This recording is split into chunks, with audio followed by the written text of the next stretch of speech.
You fought well yesterday. Your style is unorthodox.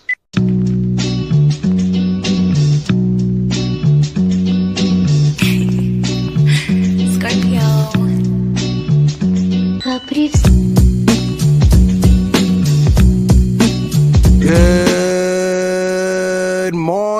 Good morning, Yankees universe, and welcome back to another episode of the Yankees Morning Brew on this Wednesday, May 7th. Like always, I'm your guy, Hector, joined by my co-host this morning. We got the lovely Grace Monroe, and all you Yankee fans, wake up and get your coffee.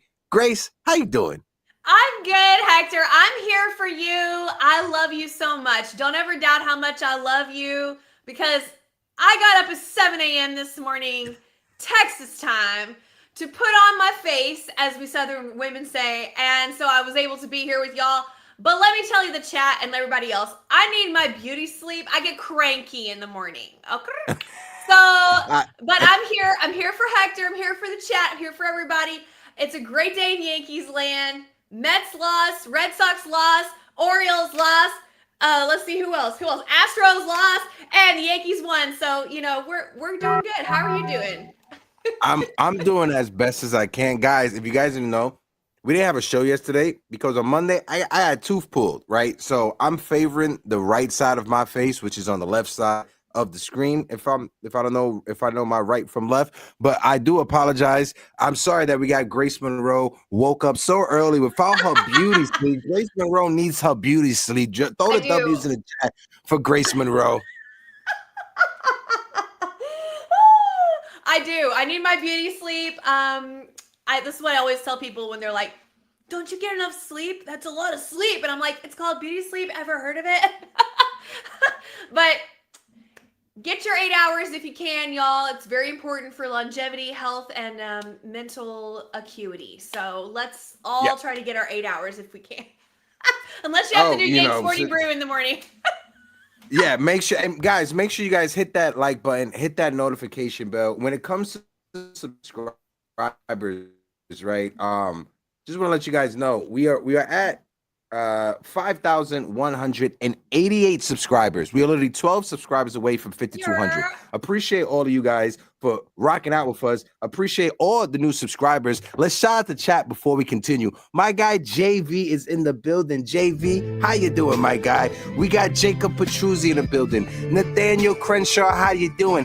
Eddie Snaps, my guy Eddie is in the building. Spinning Mantis, how you doing? Bendy Sean Theo, how you doing? We got Dennis in the building.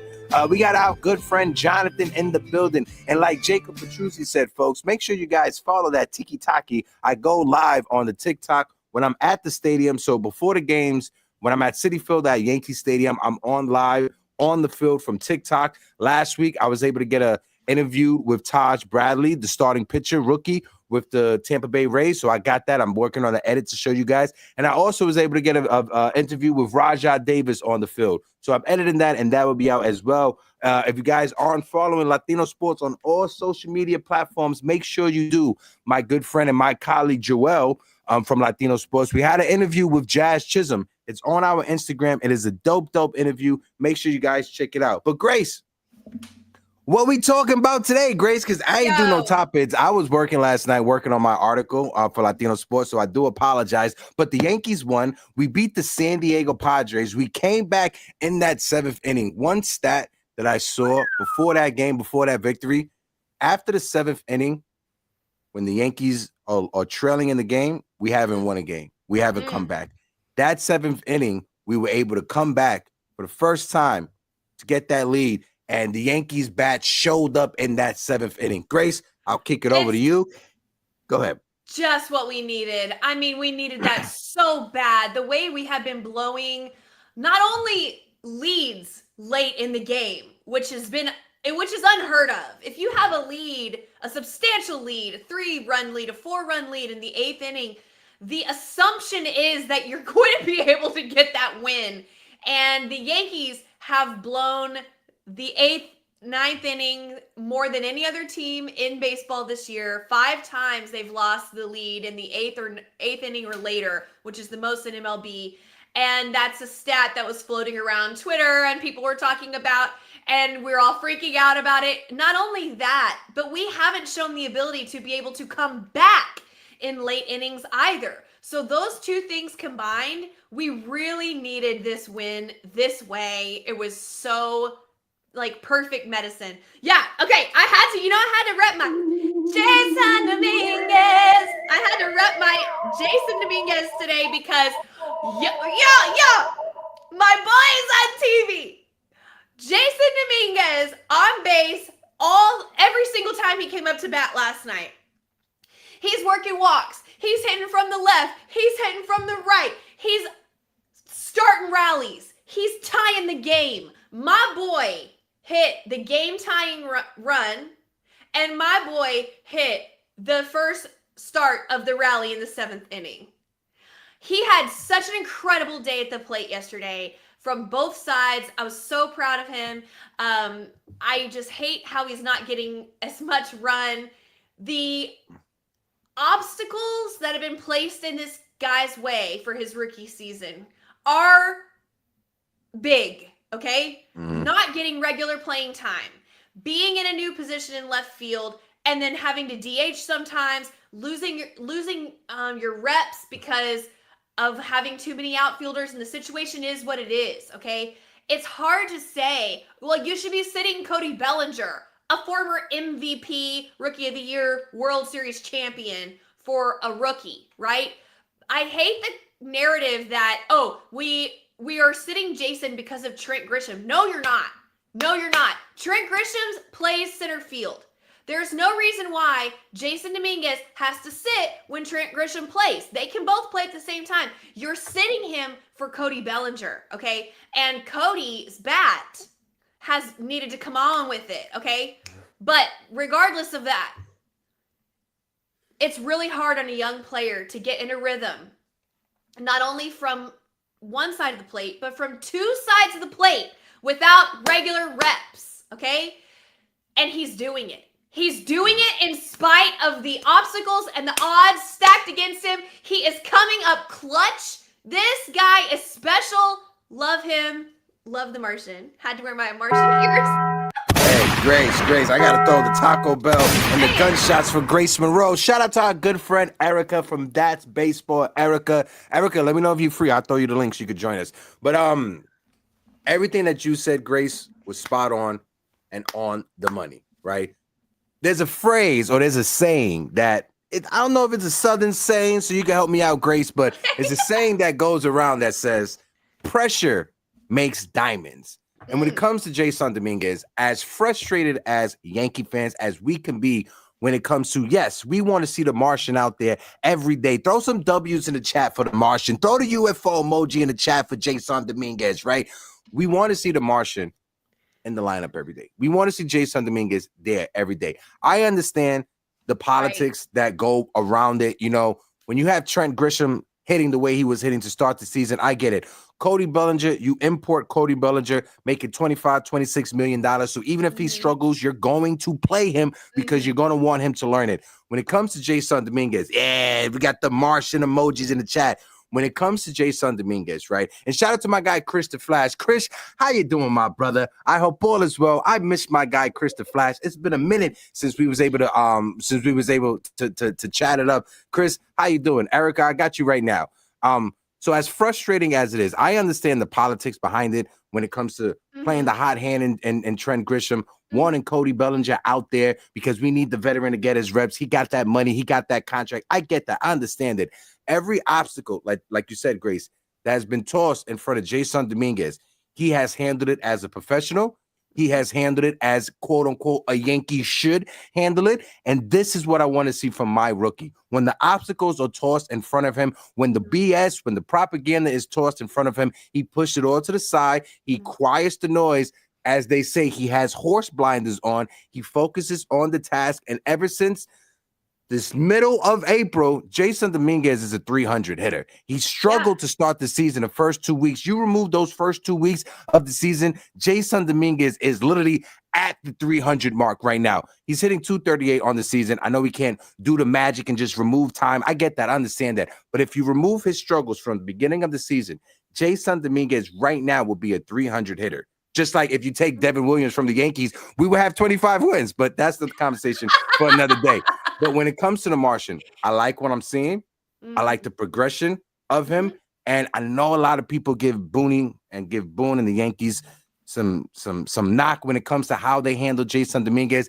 I think personally they handled it properly because in spring training, let's not forget, he was struggling out there in left field. And the last thing that the Yankees wanted was for Jason Dominguez to be stuck on an island because he was struggling in the field and at the bat, right? I mean, and at the plate. So I think the Yankees handled it perfectly. Let me know how you guys feel. Some of you guys may not like that take, but I think the Yankees handle it perfectly.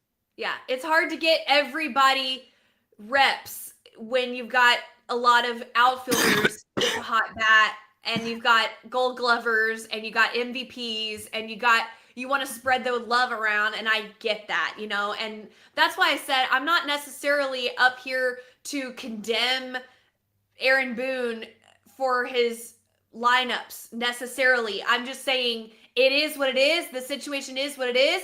And Jason Dominguez is still finding a way to come through and grow. If you look at his splits over the last 7 games versus the last 15 games, you can see he's going up. He's on an upward trajectory. He's getting hotter. This is what we've told everybody from jump that Jason Dominguez does. He has to get comfortable. He has to get a feel. But once he does, he goes on an absolutely meteoric route for the rest of the season. And that's where we're starting to see him really get comfortable. He's comfortable from the left side. We're starting to see him get a little bit more comfortable on the right side. He still has a way to go on that side. He knows that. He's smart, y'all. He's trying to track the ball, watch the ball, time it up, and he's growing. That's all you can ask from a rookie. And that's what he's giving you. Even without regular everyday playing. I mean, it's incredible what he's doing. So very, very happy with him. He's above average baseball player right now. If you look across the league, he's batting above average. He's defensive run saves above average. Everything he's doing is above average as a rookie. That's all you can ask from your young players. So I'm really, really happy with his progress so far, and I really look forward to seeing him continue. Yeah. No, 100%. Let's shout out some more people. We got Erica backstage. We got Ken in the building. Gilberto is in the building. Gilberto, how you doing? Theo Nosebleed. Nosebleed, we do apologize for the 10 a.m. start. I got a meeting at 12 o'clock. I do apologize, Theo Nosebleed section. Nosebleed, the next time. The next time, yeah, I know. The next time we change the time, Nosebleed, we're gonna have to have but we have to include Nosebleed in our production meetings. All right, Grace. That way, we gotta get an okay from Nosebleed when it comes to the start time. But shout out to Nosebleed section in the building. Jacob Petruzzi just threw it in there. Cause shout out my guy, the Ace Avenue in the building. Ace, how you doing? Like Jacob threw it in the chat, guys. Make sure you guys go and follow, subscribe to my guy, the Ace Avenue over there. He does amazing watch-alongs with the Yankees, covering the Yankees. He has a great channel. Shout out to my guy Ace in the building. Erica, let me get a thumbs up so I can bring you up in the building with us. We got Erica de la Isla. Erica, I love the hat. all day. But Erica, you've been listening to the conversation. What's your thoughts? Man, that rally yesterday just made me so. That was the most fun inning all season. Like, can we agree? That was I know we've had 2 games where we've had back-to-back 3 home runs in an inning, like back-to-back. I get that. But last night was so much fun because everyone was doing the little things right, working walks, getting hits, just making contact, taking advantage of the moment. And then of course, my boy Austin Wells, he hits that grand slam. I put up a video on Twitter. I was here with my husband. So first of all, fun fact, the bottom of the 7th, I just needed some life because they had just given up that run. I went, I got some Big League Chew, some grape Big League Chew, and I was like, this is my rally gun. Not grape. That's what they had at the dollar store. That's what I got. I actually also love grape flavor. I love grape. Yeah, I love grape. It's a Puerto Rican thing, Grace. Right? Yeah, I guess so. And I'm chewing it, and I'm staring at my husband on the couch because he's watching the game with me, but he just gives 2 craps about it. And I'm just like, this is my rally gum. And then they just kept hitting Jason Dominguez, Volpe. I was like, rally gum, believe in it. And he was sitting on the couch right there. And I was like, you can't move. You cannot move. And he's like, superstitions are dumb. I'm like, no, they're not. You got to stay there. And then Ben Rice got up, and he gets up to go to the bathroom. I was like, if Ben Rice grounds into a double play. This is your fault. You have to sit in that seat. So he went and sat back down. Austin Wells hit the grand slam. So thanks to my rally gum, you guys are welcome. Yankees scored 10 runs. Yeah, I'm so happy they won yesterday. It just makes me more mad that they should have won the game one. And then you got your ace on the mount today. So I mean, I hope that they can at least salvage the series. I squealed and screamed and laughed and cried and yelled and jumped up and down more in the 7th inning than I have all season, even when the Yankees top of the order has gone back to back to back with home runs. I squealed and screamed and laughed more last night than I did all year. So I totally get you, Erica. I was right there with you. Hector, pull up the video off of my Twitter. I'm telling you, it was my regular Twitter. I got you. I got you right now. I'm gonna go find it. I have a shirt underneath, so what you guys are gonna see, I'm not naked or anything. So just preface with that. But yeah, it was great. Like that. Is this on your OnlyFans or? No, it's not. It's really not that bad. It's. I have a dog camera, and I forgot I had it, and I was like, oh, I just acted ridiculous. Let me pull this up. But anyway, I didn't even want to watch yesterday's game. I was so just heartbroken with how and disgusted with how they lost game one. I was like, I don't even want to watch this, man. Like the Padres are such a deep team. Oh yeah, this is hilarious. First of all, God bless Erica's husband. That's one thing I gotta say. Shout out to him. Runners go. Draw deep to right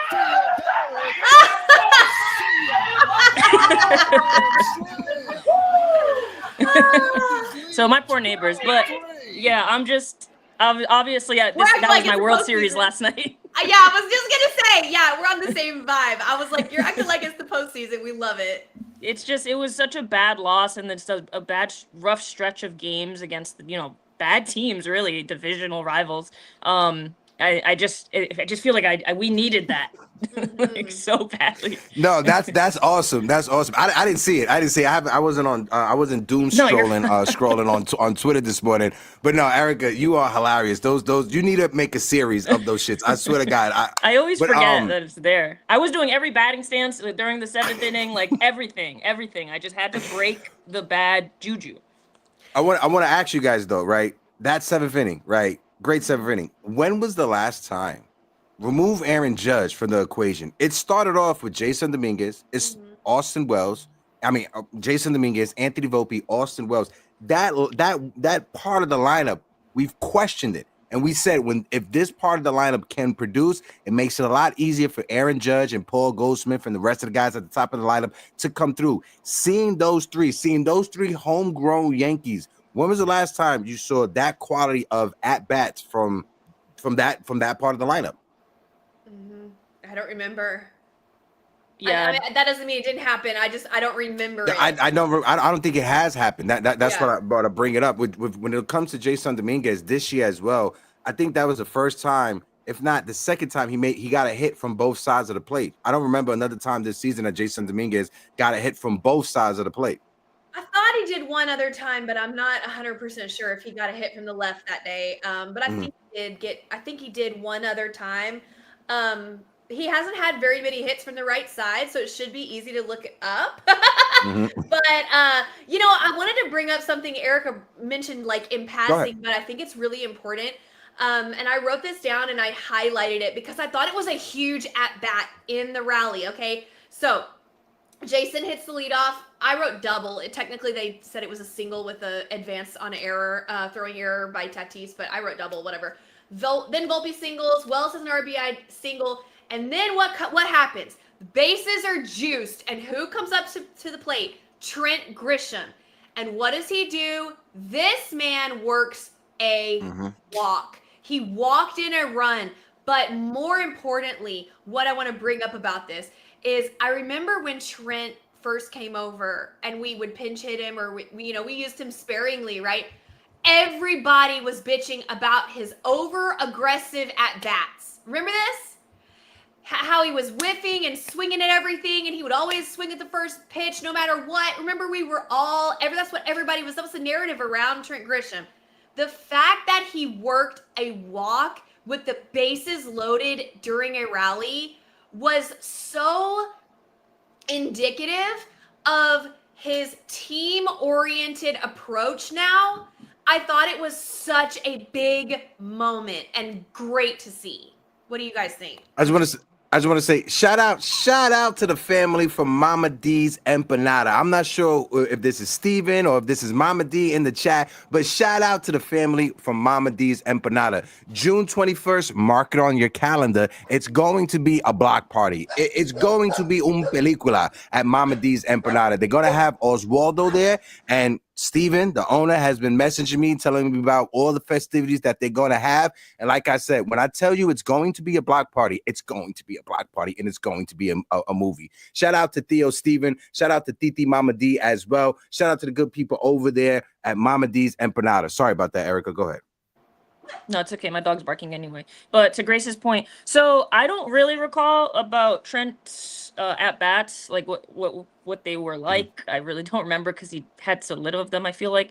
But I do know one thing that they keep mentioning is that he is more aggressive earlier in the count this season. So like I feel like that counteracts what you're saying. But I mean because again I don't remember.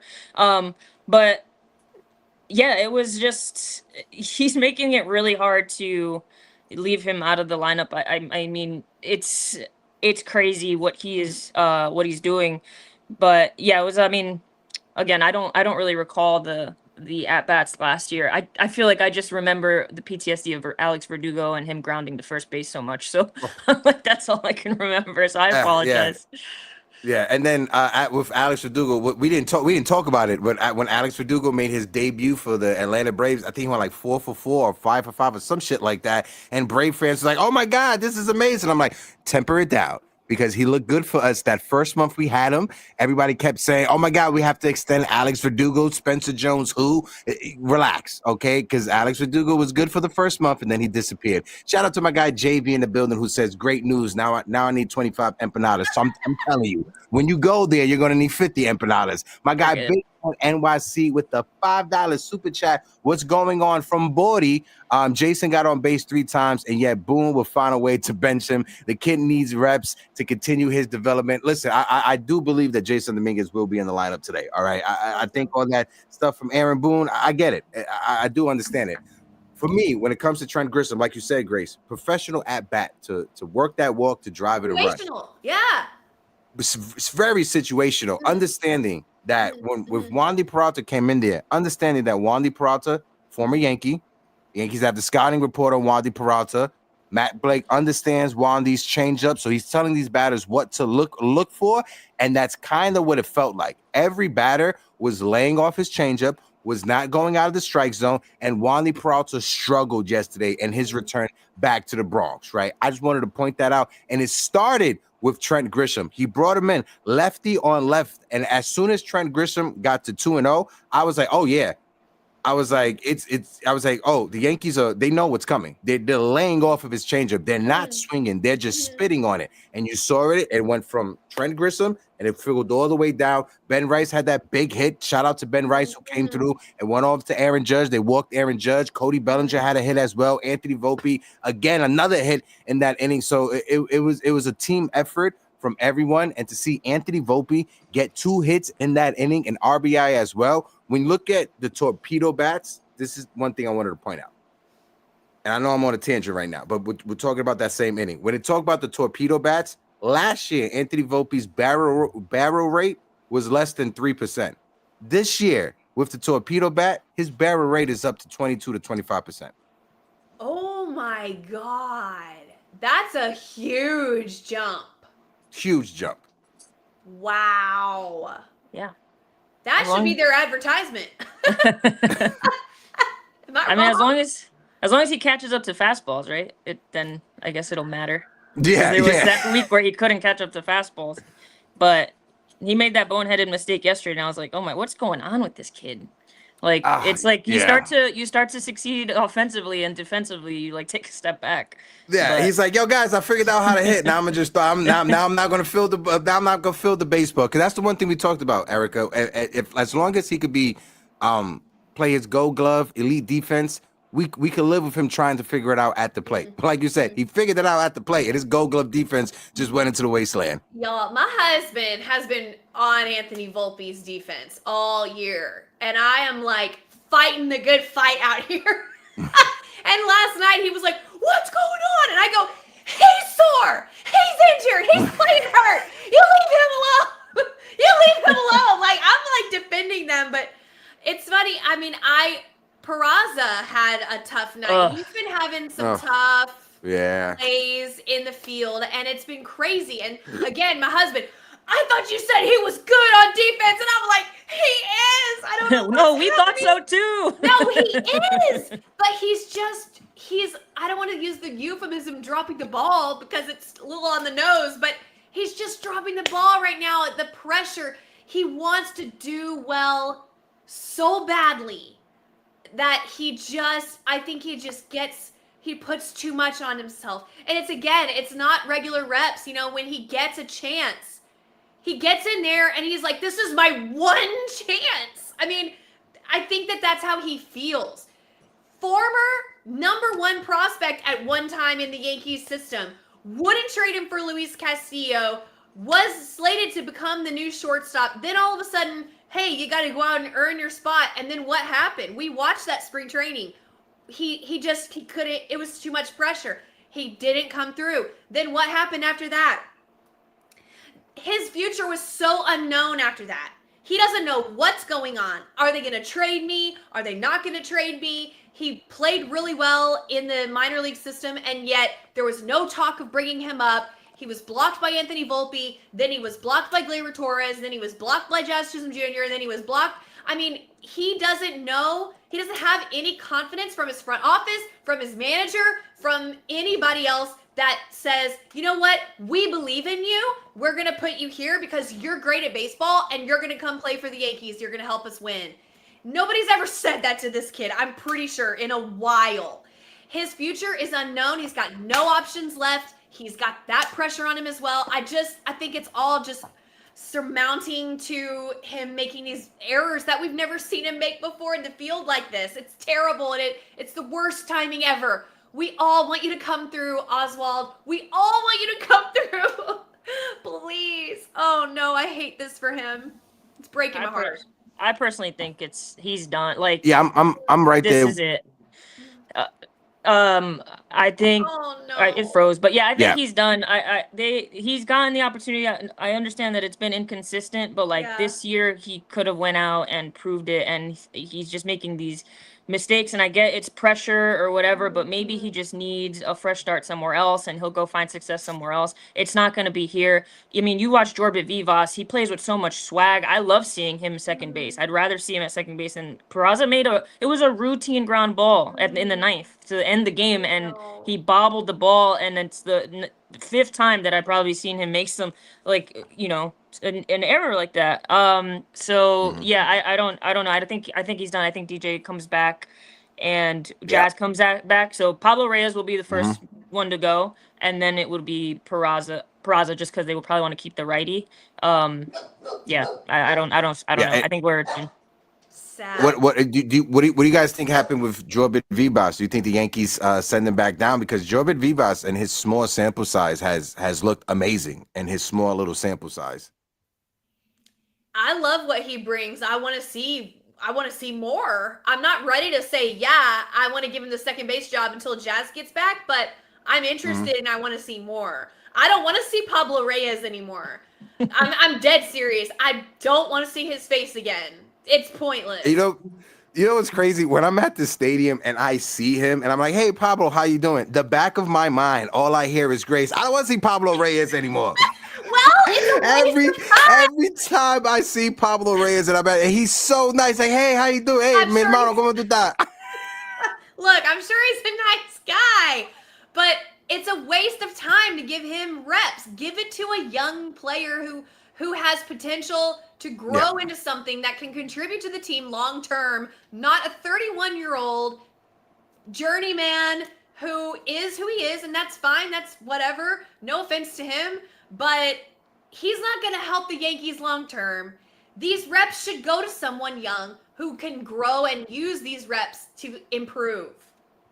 Yeah. I want to shout out my guy Caleb Vasquez in the building with the $4.99 super chat, helping us keep the lights on. Appreciate you, Caleb. Let's get this win tonight. And oh yeah, let's go Knicks. Yeah, let's go Knicks, baby. Erica is right. Erica's throwing it up. We ain't gonna talk that much, all right? But Boston, if you know, you know. All right. Shout out to my guy Caleb. I'm gonna leave that up real quick. One thing I wanted to point out, and we haven't talked about it on, since we've come back from last week, is George Lombard Jr. got called up. He's in Somerset right now. George Lombard Jr. George Lombard Jr., please come to the principal's office. Thank you.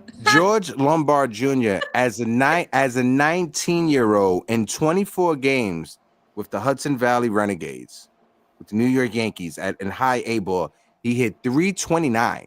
He had 8 doubles and he had 1 home run.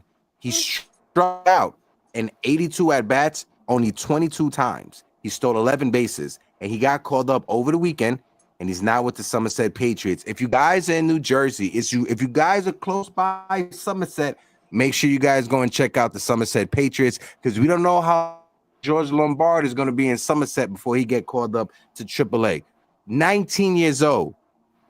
Make that jump to AA. Make that jump to AA. What's your thoughts on that, Grayson? And kick it over to Erica and folks in the chat. What's your thoughts on George Lombard Jr.? I love that the Yankees are showing this guy that they believe in him and that they're watching him closely and rewarding him for his progress. They're not waiting. They're not letting him die in single A or whatever, high A, whatever. They're saying, we're watching you. You're doing amazing, and we're going to promote you and keep going. Keep going. It's up to you, kid, how fast you make it to the bigs. I wouldn't be surprised if he had a real shot at making the roster next spring. I think they're hoping that he can come take the third base job. So we'll see how it goes. I'm really, really happy for him. Congratulations to him. Keep working. There probably will be an adjustment at AA. There usually is. So everybody just be patient with him. Let him get his feet wet, and then we should be seeing him soon. I love it. Hey, and his debut with Somerset, he was 1 for 4. So he got his first hit out the way already in AA. Go ahead, Erica. I thought it was pretty funny, actually, because I feel like everything was going wrong with the third base position and the second base position, Jazz going down, and it almost felt like they're kind of pushing him through the system earlier than they probably wanted to. And this, like to Grace's point, feels like it's going to be a positive for him. Maybe the front office didn't want to do it, but he's seeing these kinds of, pitchers, granted AA, but still, like, compared to what he's at 19 years old, he's seeing better pitching. He'll, earlier on, he'll get regular reps. And I really think that he's going to be the solution for third base. Are they having him play third base, or he's playing short in Somerset? He's playing so far this year. The majority of his games, he's been at second base. They've had him at second base for the majority of his games. That first week he was at third base, but they moved him to second base for some reason. I don't know why. Maybe to keep him familiar with being up the middle. I don't know why, but all spring training they had him at third base, but for some reason he played majority of his games at second base this year. That's really interesting because that don't make no kind of sense. It doesn't, but Lord, they do stuff for reasons that we question all the time. Yeah. You know what I was just saying to my husband the other day, Eric? I'm sorry to interrupt you, but no, go for it. Let me get your thoughts on this. And he played shortstop last night. Since they played Jason Dominguez in left, you would think that he would be playing left last year in AAA, but he wasn't. No, he it wasn't playing center field. Center, yeah. And why? And why? When they knew they were going to put him in left, it doesn't make any sense. I'm done. Hey, all I gotta say is put your tinfoil hat on. Okay. The Yankees put him up the middle to keep him familiar with being up the middle. That's very interesting. Who even is their third baseman in Somerset? Or their depth at third base is non-existent. They don't have. That's the one glare, like where the Yankees are missing in their minor league system. Third base and first base. They got shortstops. They got outfielders. They got catchers. Third base and first base is where they're missing right now. That's right in the international free agent period. Well, yeah, definitely. You think there's a conspiracy theory to move Volpe over? Hector? I didn't Is say what that. you You No. said it, Grace. Yeah, no, I didn't no, that's what I you're didn't, hinting Grace, at. I didn't say That's that, what you're Grace. hinting What do at. you? He What doesn't do have you? the arm for What third are you talking about, base. Grace? No, shortstop. Hector is hinting that they're keeping him up the middle to move Volpe over to second, maybe, and put Lombard at shortstop. I got you. Yeah, that would make more sense. Lombard has a way stronger arm. Ooh, He that's reminds me of Correa. conspiracy. That's some drama. I didn't say it, Grace. I didn't say it. All right. Another one. I didn't say it, okay? All right. Well, again, but shout out to chat. We got over 100 people in the building. We just hit 35 watchers on YouTube. If you guys can, smack that like button. We're sitting at 23 likes on YouTube. When it comes to subscribers, hit that subscribe button. We are at 5,188, almost at 5,200 subscribers. So we appreciate all the new subscribers we've gotten in the past. Shout out to my guy, Big Ant NYC in the building. I can't pull up his message for some reason.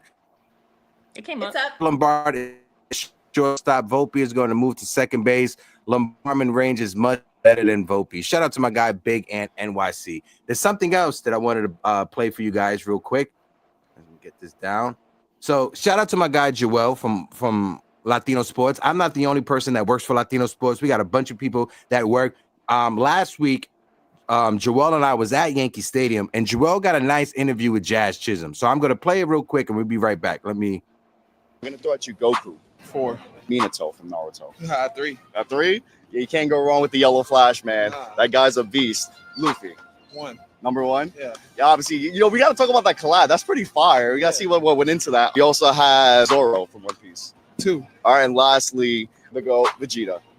Yeah, he would have been my 5 anyway. I ranked them literally perfectly in order for me. Damn, but they be doing Vegeta pretty.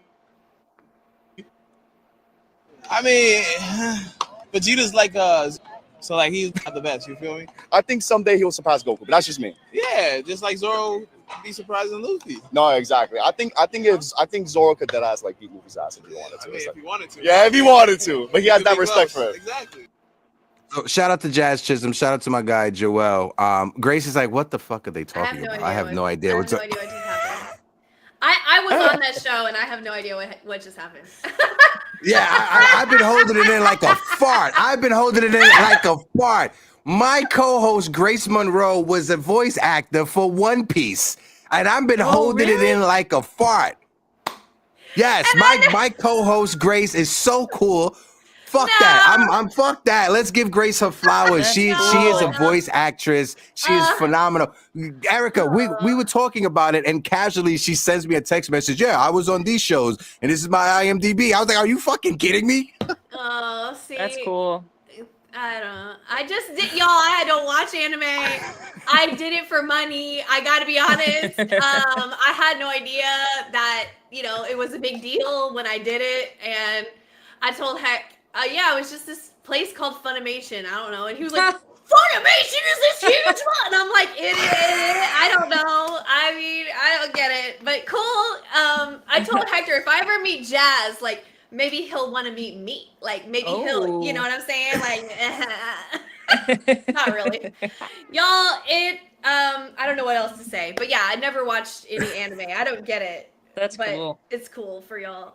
Man, no, shout out Thank to you. Grace. Like I said, my co-host Grace is one of the coolest people out there. So shout out to Grace. I just always want to give Grace her flowers and big her up and give her props. As people in the chats, like Ness said, Grace, that is a big deal. Absolutely, it's a big deal. Ness. But now we're gonna get Grace pissed off, right? Because Grace shot me a text message this morning with a tweet she wanted me to pull up. From our good friend Chris Kirschner, who says Devin Williams has allowed 13 runs this season. It's the same amount of runs he allowed in 2023 and 2024 combined.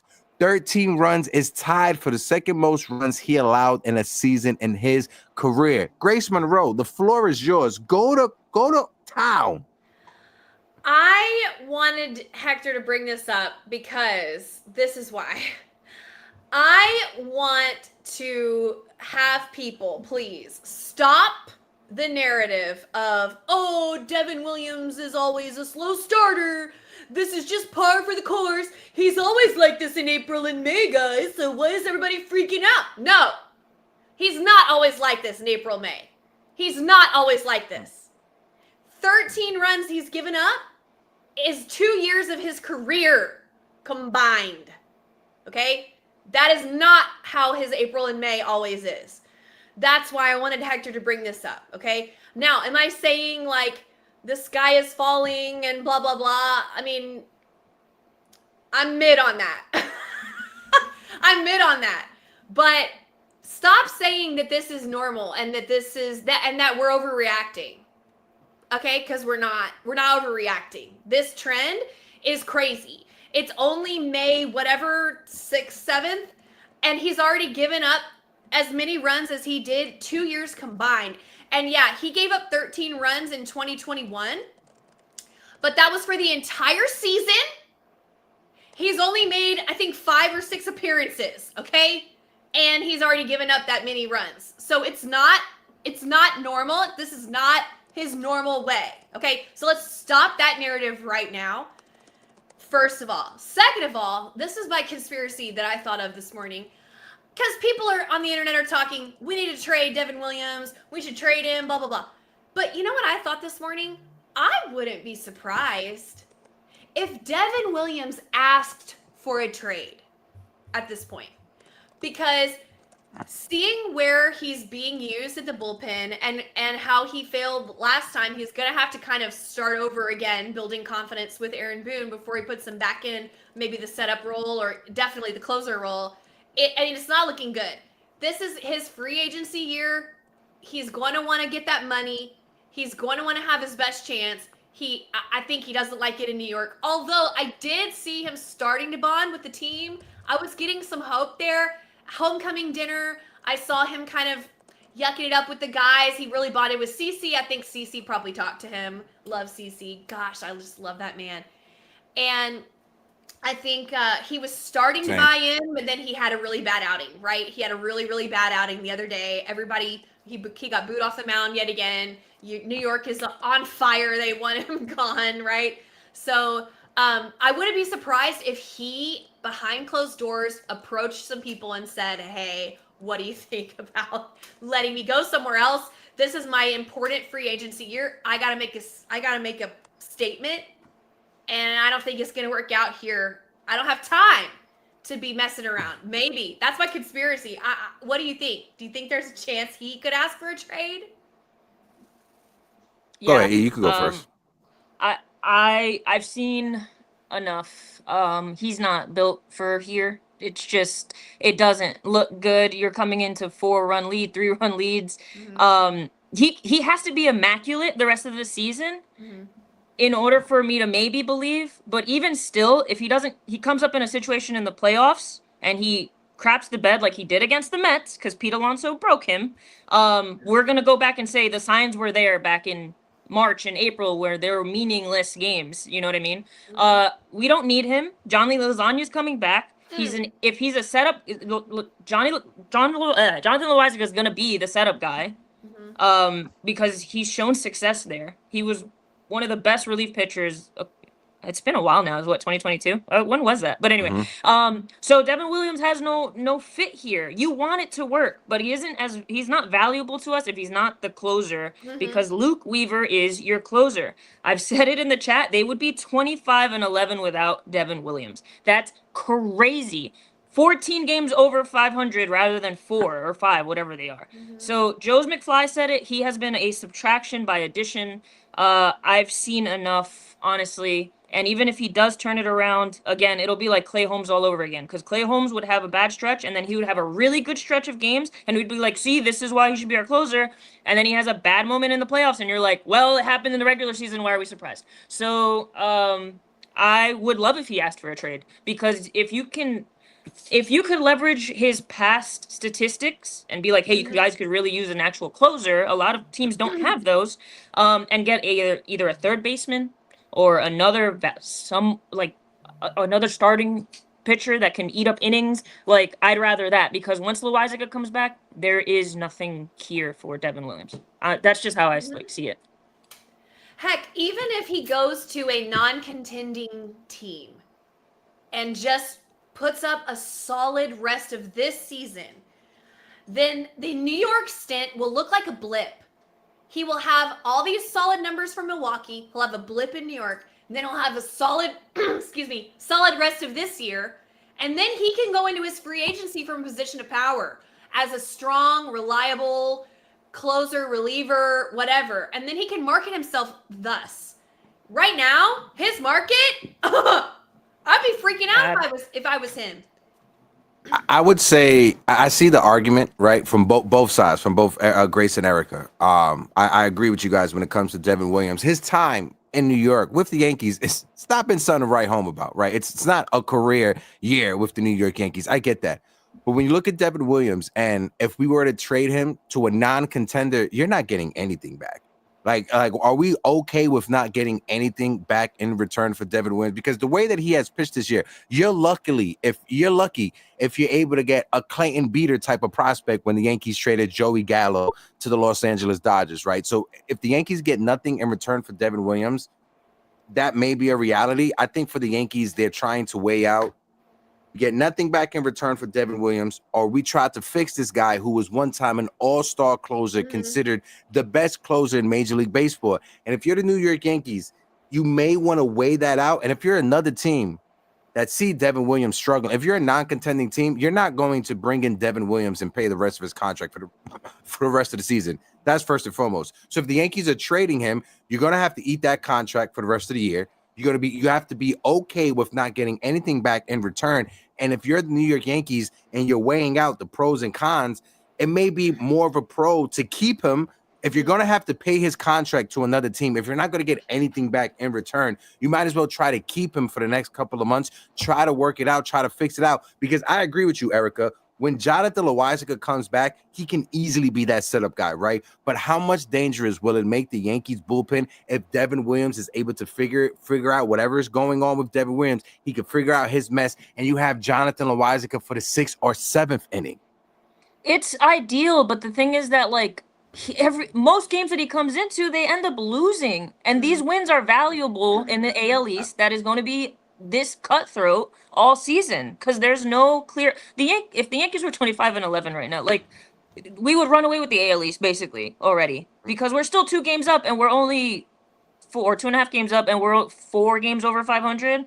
Those wins are valuable, and I get it, you want to work on him, but this guy, it does look like he has somewhat of an ego. Imagine trying to tell him, hey, go down to AAA and work on some stuff. He's not gonna want that. He's like, no, trade me, dude. I'm unhappy. So I really don't know. I love being an optimist. I would love nothing more than for him to be successful here. But there's no lane for him, and he is wearing it on his sleeve so badly. He's made that. I mean, he became a meme. That face that he made when Luke Weaver couldn't command the cutter and gave up those runs. You saw it. He was like, come on, dude. It's not good. It's just, I've tried to give him the benefit of the doubt. Yeah, Erica, I think you made a great point at the beginning, and heck, you can comment on this too. We don't need him. We have a closer. We have a setup guy. We have a high leverage guy. We got Fernando Cruz. We have Jonathan Loáisiga coming back. We have Luke Weaver. And we have more people coming back too. We got Jake Cousins coming back. We got Tim Hill. He's redundant. Would he be nice to have if he was great? Absolutely. But he's not. We don't have time because the AL East is cutthroat, and we don't have that wide of a margin to work with because our starting rotation is cooked right now, okay? We don't have the flexibility to wait and try to work on this project that is Devin Williams. Can he come around? Can he not come around? Bullshit. We don't have time. And we have a closer. We have a setup guy. We have a high leverage guy. We have a lefty specialist. We don't need this. Grace, I see what you're saying. That's when I know I'm passionate. Sorry. When you the punching of the hand. Fernando Cruz, I think Fernando Cruz was one of the biggest acquisitions alongside of Paul Goldschmidt this offseason. We gave up Jose Trevino, our amigo, for Jose Cruz, right? Jose Cruz has been phenomenal. I had a chance to meet some of his family members at Yankee Stadium the last time I was there. They were awesome. Fernando Cruz was awesome. It was a great time over this weekend at Yankee Stadium. But I'm in agreement with you. These games are important. And like Erica tweeted out yesterday, and she put it in the chat, if we don't have Devin Williams on this team, and granted the Yankees win those games that he blew, we will have the best record in baseball with 25 wins. With 25 wins, without Garrett Cole, with Devin Williams struggling the way he is struggling. If we remove Devin Williams and the Yankees win those games that he blows, granted that the Yankees win those games, the Yankees will have the best record in Major League Baseball. One thing that I got to say that Grace, being outside of New York, you miss this. You don't get this, but I know you listen to WFAN. This is a call. John from Maspeth talking about Devin Williams. Devin Williams, you know how you fix him? You trade his ass. Get this bum the hell out of here. Listen, he cannot handle New York. We've seen this over and over. Listen, yeah, he's a good player. But you know what? He's not going to be a good player here. He's going to be a good player somewhere else. John? He was a good player in Milwaukee. Let me get my point. We got 5 losses after 8 innings. 4 of them are in his name. He is not fit for New York. Our rotation is thin. Our rotation is thin. We cannot be experimenting with this bum out here with the game on the damn line, costing us wins. We only have a 1.5 game lead in division. 3 teams and under. Listen, I'm fed up with this. I got you. Cut our damn losses. Trade him. Get some scrub starter who can eat innings. Some other team can use him, but not us. I'm sick and tired of this damn closing spot every damn year. Being a circus, playoffs, jamming, and everything. Wow. All right. I love New Yorkers. Oh, me too. Get that guy on the show. Hilarious. This is how Yankee. Yeah. Look at that. Whenever Devin Williams is in the game, this is. I saw this. This guy, like, he ain't turned his house. He set his house on fire. But no. Listen, it's all jokes, right? I get that. I wish the Devin Williams experiment was working, right? If there's any silver lining, we traded Nestor Cortez, who's on the 60-day IL, and at least we're not the New York Mets, who traded Pete Crow Armstrong for Javi Baez and let Javi Baez walk. And now Pete Crow Armstrong looks like a superstar with the Chicago Cubs. So okay, I guess there's that to be happy about. Mm-hmm. That was 4 years ago. ago. We didn't trade George Lombard Jr. For again, that's why I feel like we're not that invested. We didn't lose anything virtually. No offense to Nestor, but like you said, he's on the IL, 60-day IL, and he only had 1 year left on his contract anyway. So it's like we didn't lose anything. We're not that invested, and we don't need him. So what are we doing? Yeah, I loved the trade when it happened. I thought it was brilliant, but it's just not working out, and that's okay. But rip the Band-Aid off now before this causes us more losses, Yeah. Or if they're going to bring him in today at some point. So hold your breath when that happens. I don't know. I don't know. Yeah. All right, switching gears. Go ahead, Erica. Because I was going to say switching gears. Go ahead. You were frozen. I was like, are you good? No, go ahead. No, you're good. Go. Oh, okay. All right. So I just want to switch gears real quick. Talking about our captain, Aaron Judge, who had another home run yesterday, 12 home runs on the season, still hitting over 400. Aaron Judge is him. They need to put some respect on this man's name. I want to toss it over to you, Grace. Lead the conversation when it comes to Aaron Judge, El Capitan. Can he keep this up? What's your thoughts? I saw, excuse me, y'all. I'm so sorry. I saw a tweet yesterday from Jabba Chamberlain was like, realistically, how many home runs do you think Aaron Judge is going to hit this year? And so I quickly got out my calculator and I just extrapolated the pace that he was on. And I was shocked when I saw that, unless my math is incorrect, he's only on pace. I say only. How ridiculous. But I said he's only on pace for, I think, 52 or 53 home runs for the season. Only. And that's a lot of home runs. But I thought it would have been more because this guy is absolutely tearing it up. But that is a testament to the fact that This season, we're getting doubles, triples, singles, walks, clutch. You know, I mean, this season, Aaron Judge is different.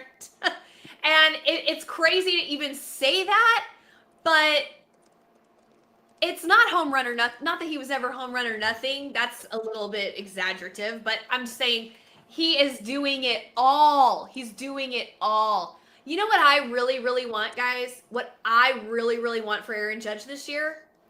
I want him to win a Gold Glove. That's what I want for Aaron Judge this year. Bad. I feel like that's the one thing that he's missing. If you look at his pedigree, his Hall of Fame trajectory, I think he needs a Gold Glove. He deserves the Gold Glove, and he should get one. That's what I want for Aaron Judge this year. Anything else is going to be like, I'm going to sit back and watch and enjoy and just marvel at him. Y'all know how I feel about him. I can't keep saying it every damn week, but I really want him to win a Gold Glove this year. Go ahead, E. Yeah, what we are watching is history. This is our Mickey Mantle. This is our Joe DiMaggio. My one friend said he's more Joe DiMaggio, but this is our, this is our just he's a generational talent, and he started late. That's what's crazy. I think he's already a Hall of Famer, but some people have arguments against it. I say yes. To me, it's like watching, and some people might think differently, but like, we have been able to watch LeBron James for 20 years. And it's just like, when you watch those games, it's special to be able to live in that moment. And I think as Yankees fans, we understand it. New York Yankees fans understand that we are watching a history, basically. Like last year, him and Soto back-to-back, that was historical. That was Lou Gehrig, Babe Ruth. But I don't think outside of New York understands that. I don't think the MLB understands that. They market Shohei Ohtani so well. I mean, a lot of that goes into the way Japan markets him and everything. But I just don't think that people understand it. I talk to my Mets fan friends all the time, and I'm like, dude, this guy is hitting he was hitting 434. It is May. He's hitting 434. This is insane. He may only hit 50 home runs this season, and that's going to be like, oh, wow, only 50, Aaron Judge? Right. But he's also going to have a 350 average. Right. Maybe higher. Who knows? Crazy. Like, that's insane. And yes, a Gold Glove would be cool, but to me, he needs a ring, and he needs to perform in the playoffs. And I will say, I would love to see him come up bigger in clutch moments. He has come up in moments this season and in the past and doesn't get the big hit when we really need it the most. But like, that's, again, it's like very small, like what I want from him. But I would like to see more clutch moments from him. But yeah, I love watching. I have to watch a game every day. Even if the Yankees are under 500, you have to watch the games every day because Aaron Judge is just worth the price of admission. I just got to say, I appreciate Erica bringing up the names that she brought up, Joe DiMaggio and Mickey Mantle. I got a tweet that I want to bring up, right? This tweet is from Jason Stark, who put out an article talking about Aaron Judge. Is Aaron Judge the greatest right-handed hitter over the past 100 years?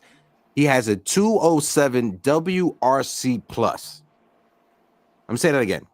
A 207 WRC+. Before Aaron Judge showed up, no right-handed hitter had crushed a 200 WRC plus threshold over any 450 game stretch since Roger Hornsby. Who did it before? If you remove the 200, put it in the 100. Fox, DiMaggio, Miggy, which I'm assuming is Miguel Cabrera, in the 180s. Then you had Willie Mays, Pujols, Mark McGwire, Manny Ramirez, and Mike Trout, 170. But Aaron Judge is the only right-handed hitter in the history of Major League Baseball to average a 207 WRC plus over a 3-year period. His name is Aaron Judge. He is him. Put some respect on his name. And like Erica said, I believe he's a Hall of Famer as well. Right now, if his career was to stop right now, knock on wood, he's a Hall of Famer with the numbers that he has put up. But I agree with you, Erica. We need to see him in the postseason come through, and we need to see him get that ring. Why? Because right now, he's in the Don Mattingly range when you talk about Yankee greats and stuff. Don Mattingly, only that one time in the postseason. Judge has several trips to the postseason.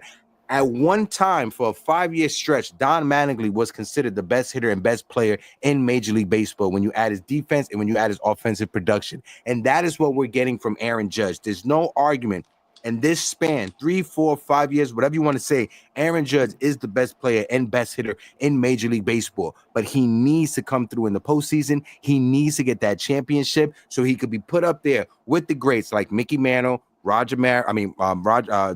Jeter, Babe Ruth, etc., etc. I don't know how many more years he's going to play outfield full time. They're going to eventually move him off of that for longevity purposes. I want him to get a Gold Glove before that happens.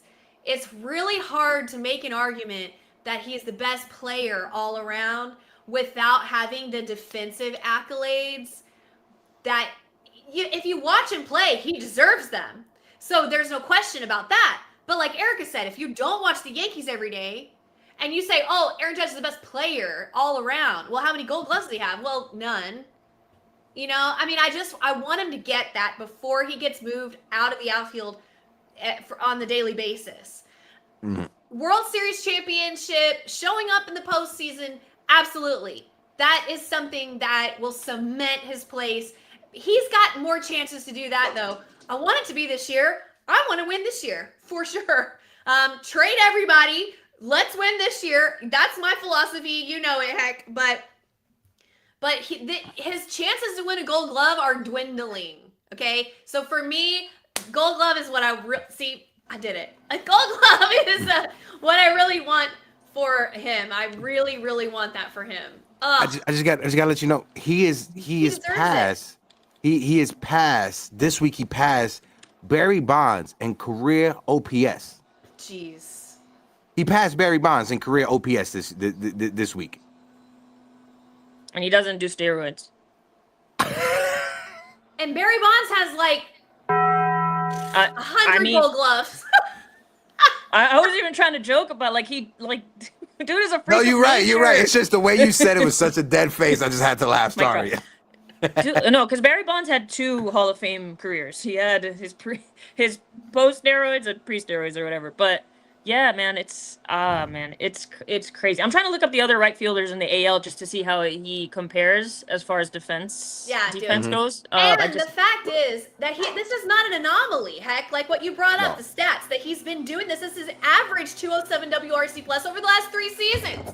This is not a random thing that he's accomplishing 1 year. Jerks and Profar, I'm looking at you, or anything like that. Steroids. He's been, thank you, Erica, allegedly.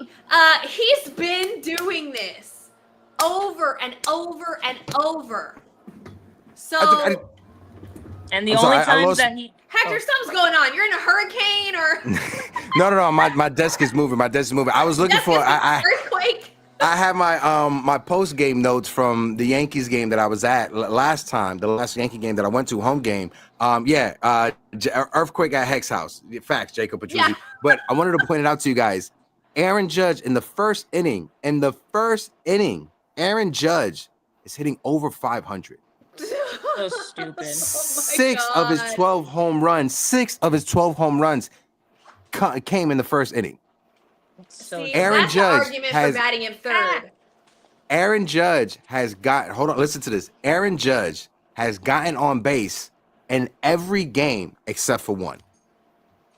Every game so far this season, Aaron Judge has been on base except for one game. He was not on base. And I think the second week of the season. Aaron Judge has been on base for every game of the season, -1. Yeah, 32 game on base streak. And if you take that one game, I mean, he would be on a record-setting pace. He's on, 15-game hit streak right now? I think, plus the 32-game on-base streak. I mean... It's, like, to Grace's point, like, the only notable slump that I know of Aaron Judge was last year, how he started the season. Like, that was just... It was weird. Like, it's just that slow start, but he still ends up winning AL MVP. But... over the years, he hasn't had long slumps. It's mostly injuries that have caused him to miss games or have, not the stats that he's had the last 2 years. This guy, I want to know who his hitting coach is, or like who can they be the hitting coach for the Yankees? I remember that was a topic of conversation last year where apparently his hitting coach was like, oh, they're a mess over there.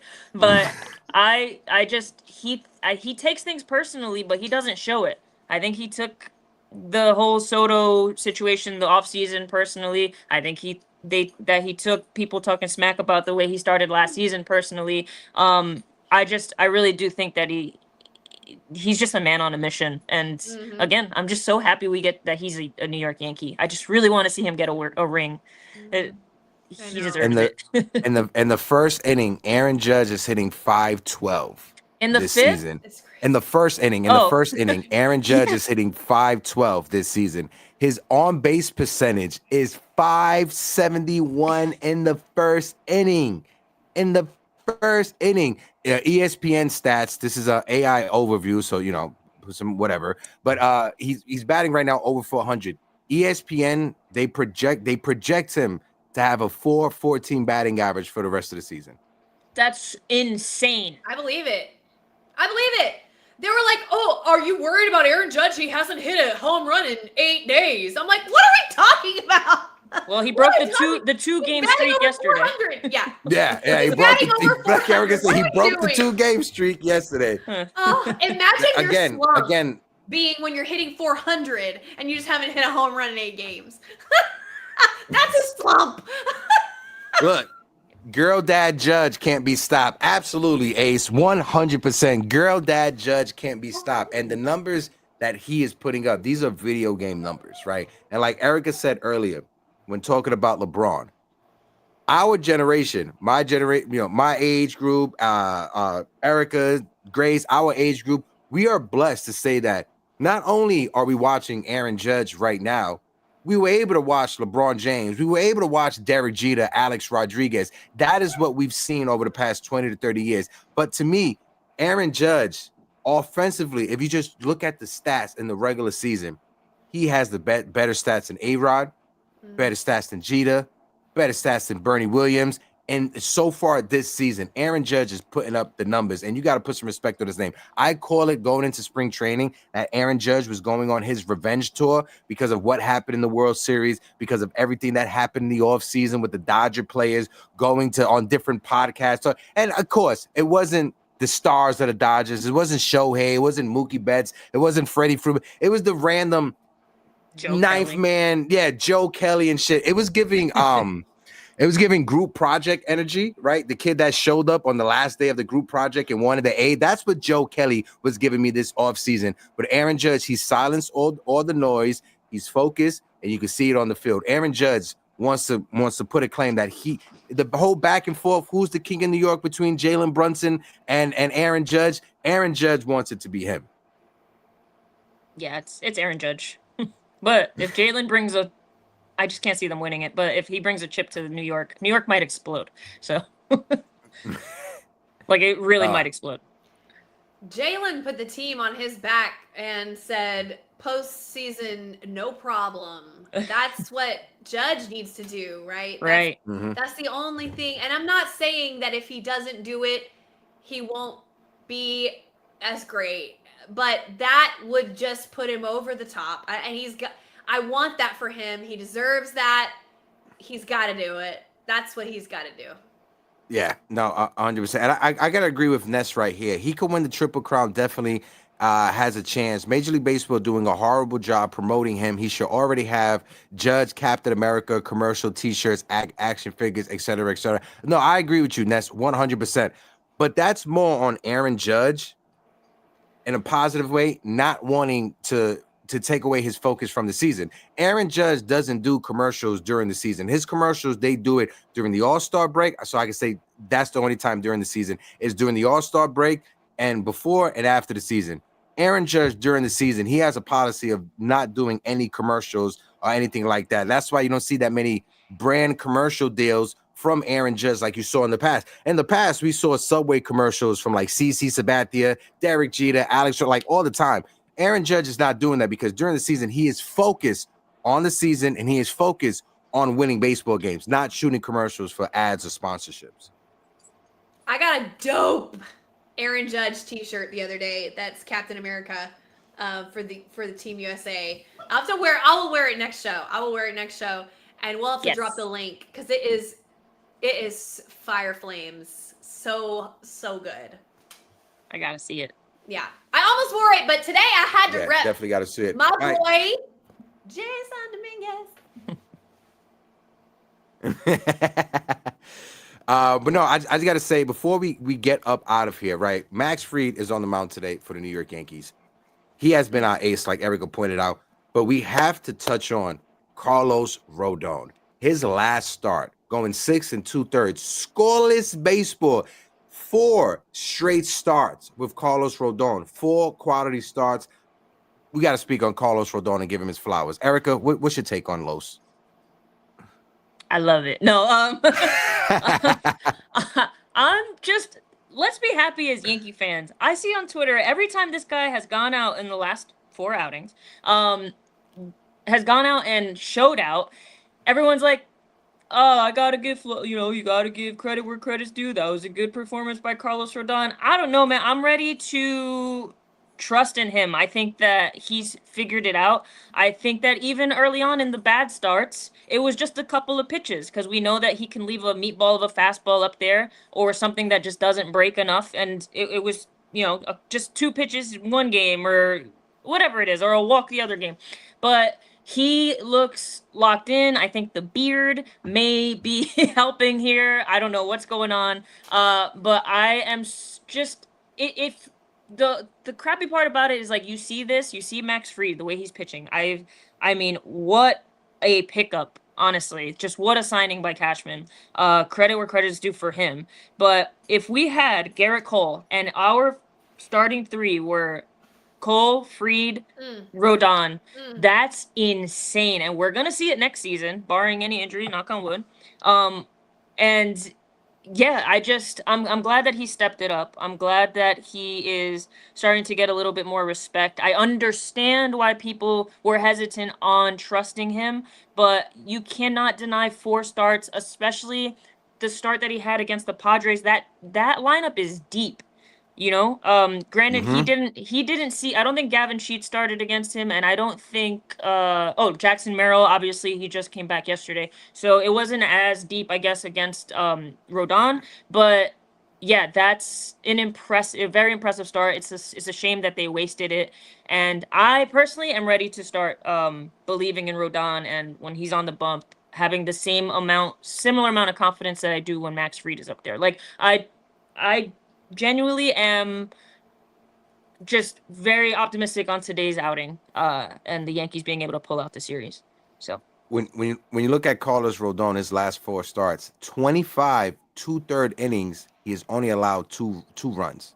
Yeah. 2 runs He's over locked past in. 25 2/3 innings. Absolutely. And when you look at his strikeouts, against the Padres, 5 strikeouts. Against the Orioles, 7 strikeouts. Against the Guardians, 8 strikeouts. Against the Rays, 9 strikeouts. And he's going deep in games. He's getting you into the 7th inning. He's pitching you past the 5th inning. And we talked about this. Outside of Max Fried and now outside of Carlos Rodon, this starting rotation does not get you deep into games. I know Clark Schmidt pitched into the 6th inning yesterday, but outside of that, it has not been deep when it comes to the Yankees starting staff. Shout out to my guy Ala Wise in the building. Peace, God. Game 2 tonight. The Knicks are playing absolutely.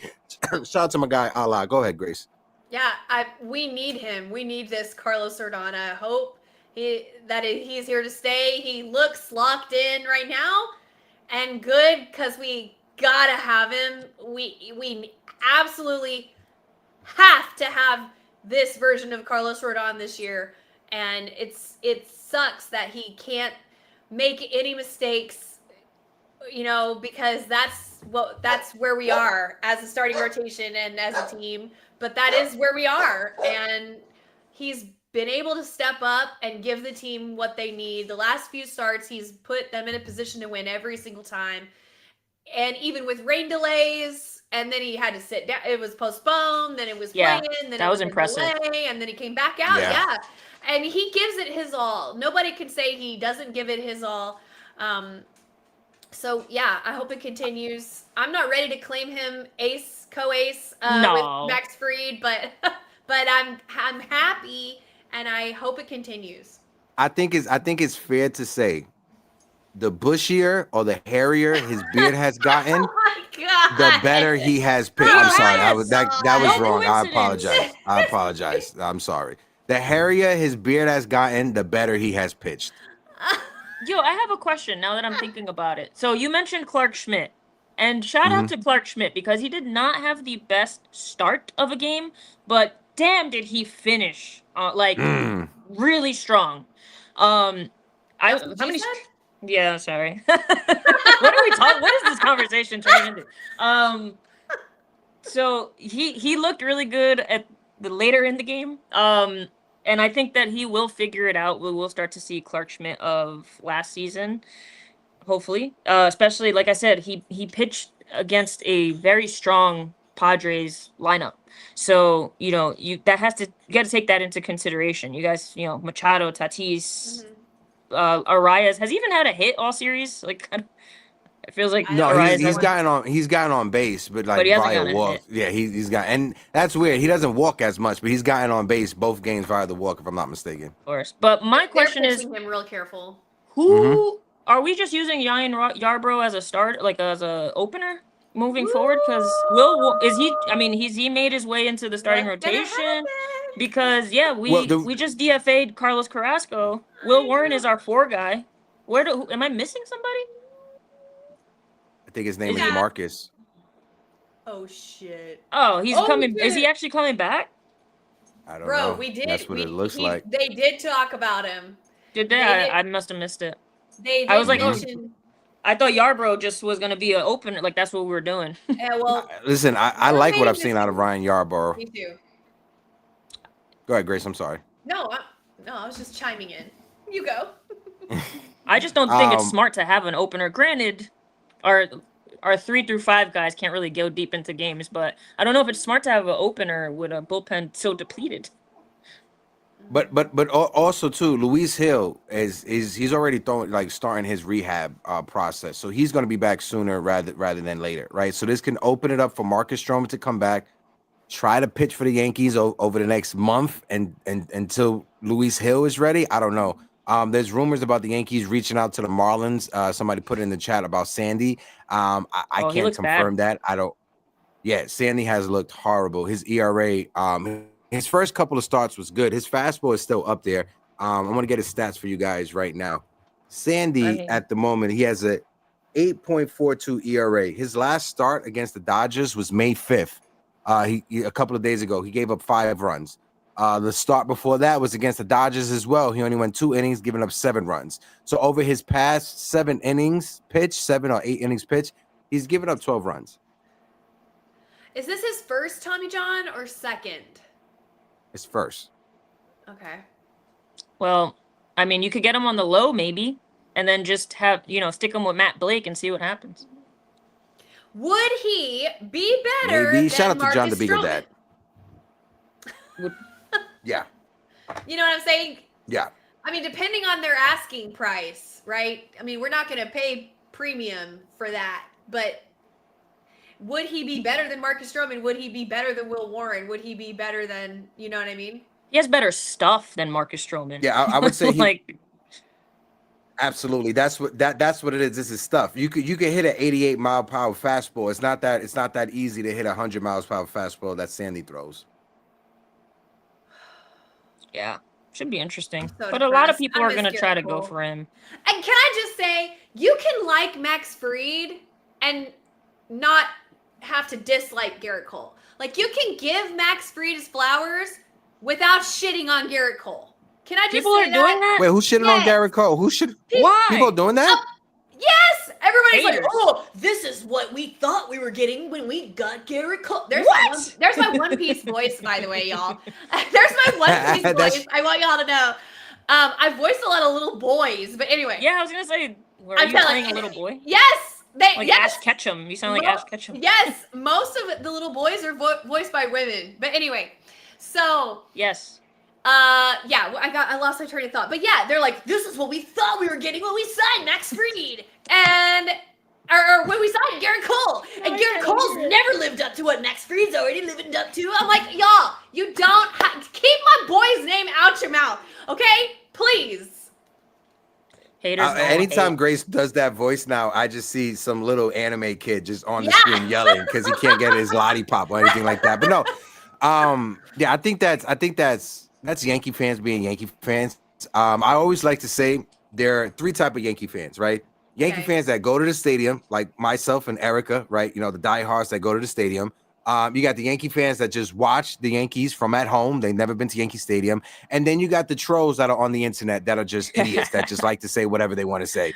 And I don't acknowledge that part of the Yankee fans. The Yankee fans that stay at home, I acknowledge them. Yankee fans at the stadium, I acknowledge them. Yankee trolls that are on Twitter. The only Yankee troll on Twitter I acknowledge is my guy, Yankee King. Besides that, I don't acknowledge any of the other trolls that are on Yankees Twitter.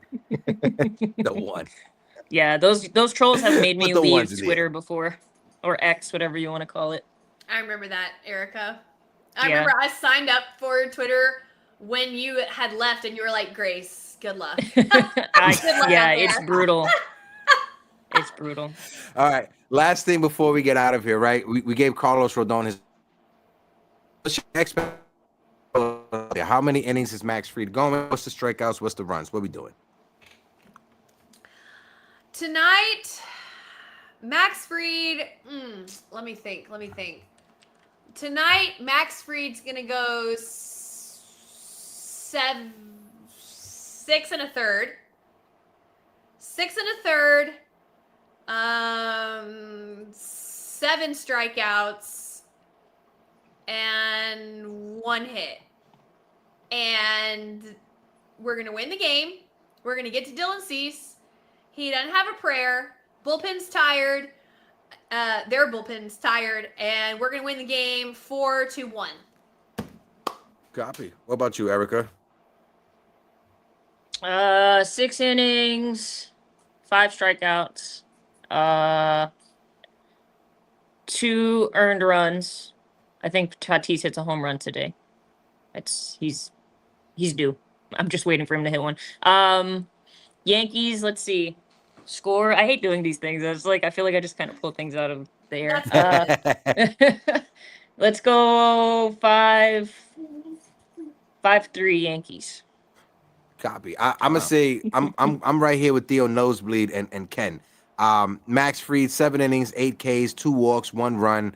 I'm with you, Erica, when it comes to Fernando Tatis. He needs a home run at Yankee Stadium. I know Manny Machado came through in that first game against San Diego, but Yankees win today. 7 innings. Aaron Judge has another home run. Oof. I'm calling it right now. Jason Dominguez is getting a home run. The Martian is going yard. We're going to see a UFO sighting from the right hand. From the right? No. From the left-hand side. Cease is a righty. Cease is a righty. Yeah, Cease is a righty. So I'm calling right now. Yeah, Jason Dominguez is going yard today. But folks in the chat, hit that like button. Hit that subscribe button. Throw the ones in the air like Erica just said. We appreciate all of you guys. Throw the 1 in the air for the Martian. This has been another great episode. Let's shout out the chat before we get out of here. Sean Browning, I appreciate you. John, the Beagle Dad, I appreciate you as well. My guy, the 8th Avenue. Ken, Theo Nosebleed section. L.I. Yankee King. My guy, Future, I appreciate you like always. Taco Froggy was in the building. Jose Medina, how you doing? My guy, Keith Saunders was in the building. Eddie Snaps, Jacob Petruzzi. Yankee fans, always remember, drink some water, stay hydrated. Make sure you guys are staying cool out there. I'm Hector. I'm Erica. I'm Grace Monroe. This is Yankees Morning Brew. And we will be back. Oh, I'm sorry. I just wanted to let you go. You had that nice little, they had a nice little note. So I was going to let Grace just say it, but now I messed it up. But this is Yankees Morning Brew. And we will be back this Friday, right? Right, Grace? This Friday? We come back this Friday? Friday. We back this Friday. No Thursday show. And until next time, deuces. Later, y'all. You fought well yesterday. Your style is unorthodox.